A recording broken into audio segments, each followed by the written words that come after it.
Okay, so we're going to go over the muscles of the arm. We're going to work from the shoulder down. Right here, this large muscle that you first see, remember, always think anatomical position. So this is going to be the posterior side of the arm. Here's the back of the hand. This is going to be the anterior side of the arm. So, posterior side, this huge muscle, the very first one that you see, you can think of it as like shoulder pads. Like if you were to wear a jacket and you have shoulder pads in it, which no one really does anymore, unless you're from the 80s. But this is a deltoid right here. It's in a delta shape, which is a triangle. If you remove the deltoid, here, this is the spine of the scapula. So this muscle above the spine is going to be the supraspinatus, supra meaning above. This muscle below the spine of the scapula is going to be the infraspinatus, infra meaning below. Below the infraspinatus, you have these two muscles right here. The one that is above is the teres minor, and the one that is the most below is the teres major. Also on the posterior side of the arm, you can see this huge muscle that makes up pretty much the entire back of the arm.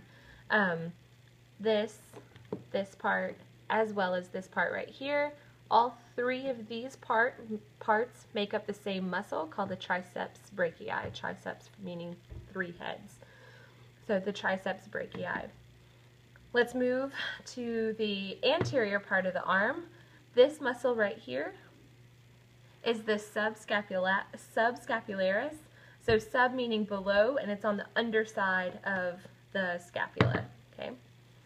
So this is the subscapularis. This long muscle right here, this is the coracobrachialis.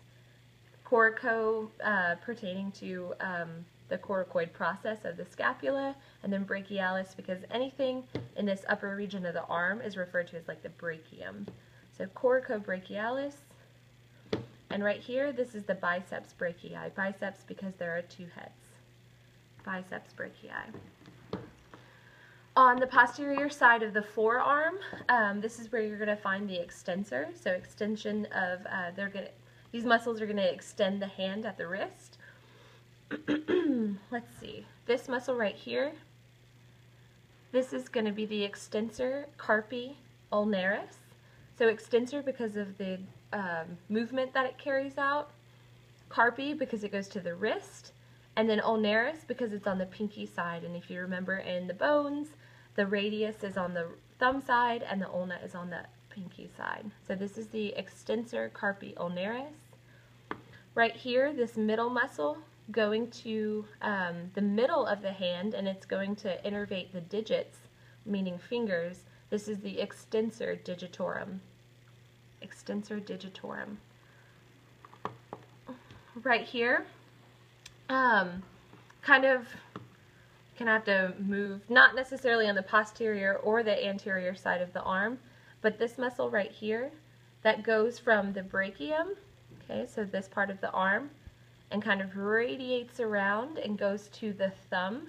This is the brachioradialis, okay, so it's going from the brachium, right under the brachialis, from the brachium, and it radiates across and goes to the thumb, which is on the radial side, right? So brachioradialis. If we remove the brachioradialis and these muscles right here, you can see this muscle below. This is the supinator, and then right here is the pronator, okay? And the way that always look at the muscle, the way the muscle grains are going, and it makes sense of the movements. So supinator, pronator. Let's go to the anterior part of the arm. Like I just said, this is the pronator.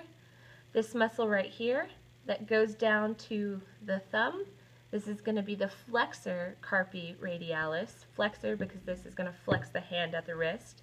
Carpi because it's going to the wrist. And radialis because it's on the radial side.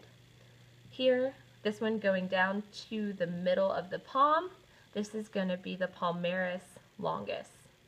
Palm, so palmaris, think palm. And then this muscle right here, going to the pinky, is going to be the flexor carpi ulnaris. So flexor because of the movement, carpi because it's going to the wrist, and it's on the ulnar side.